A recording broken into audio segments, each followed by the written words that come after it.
இதற்கெல்லாம் நான் பதில் சொல்லணுங்கிற இது இல்லை. கனிமொழிக்கு பாவம் ராயல்ஸ் ரோடுக்கு அதிமுக தலைமை இருக்குதுங்கிற அவங்களுக்கு தெரியல போகுது. ஜிஎஸ்டி வரி எல்லாத்துக்கும் விலை குறைச்சாங்க. ஆவின்ல உடனடியாக குறைக்க முடியல அவங்களுக்கு. போராட்டம்னு சொன்ன உடனே தான்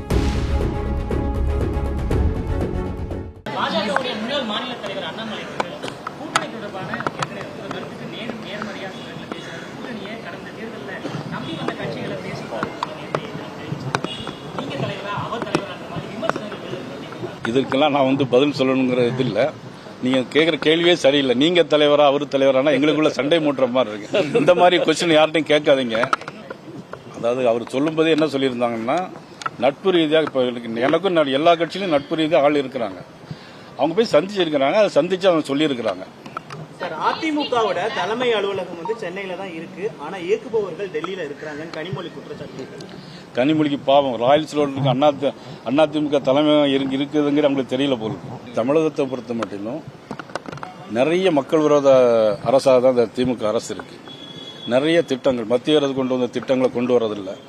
உதாரணம் ஜிஎஸ்டி வரி எல்லாத்துக்கும் விலை குறைச்சாங்க. ஆவின்ல உடனடியாக குறைக்க முடியல அவங்களுக்கு.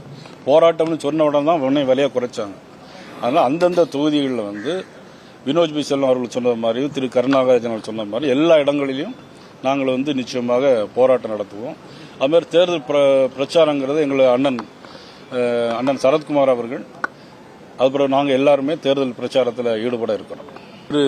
கராத்தே தியாகராஜன் தான் இப்போ சென்னையை பொறுத்த மட்டும் எல்லா போராட்டத்துக்கும் தலைமையேற்று நடத்த போறாரு. அதை பொறுத்த மட்டும் என்ன, வாக்காளர் பட்டியலில் பீகாரில் நிறைய போலி வாக்காளர்களை சேர்த்த மாதிரி குளத்தூர்லையும் எல்லா தொகுதிகளையும் திமுகவிலும் போலி வாக்காளர்களை நிறைய சேர்த்து வச்சிருக்காங்க. அதை கண்டுபிடிச்சு சொல்வதற்காகத்தான் கராத்தே தியாகராஜன் அவர்கள் அங்கே நேற்று போயிருக்கிறாங்க. மக்கள் ஏதாவது ஒன்று சொல்லி தானே சொல்லணும். எல்லாமே மக்களுக்கு நீங்க கேட்குற மாதிரியே வச்சுக்கிடும். இப்போ மக்களுக்கு எல்லா ரேஷன் கடையிலையும் எல்லாம் ஃப்ரீயாக கொடுக்குறோம். அது மக்கள் விரோதமாக. அது விவசாயிகளுக்கு மாதம் 6000 ரூபா கொடுக்க வருஷத்துக்கு 6000 ரூபா கொடுக்குறாங்க 4 முறையாக. அது மக்கள் விரோத திட்டமாக. அது அதுலேயும் பார்த்தீங்கன்னா 37 லட்சம் பேர் கொடுத்துட்டு இருந்தாங்க.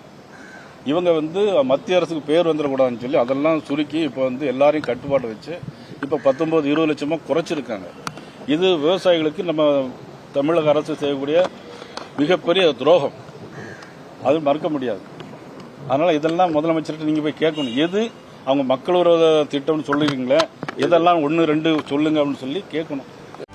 செய்திகளை உடனுக்குடனும் துல்லியமாகவும் தெரிந்து கொள்ள சப்ஸ்கிரைப் பண்ணுங்க.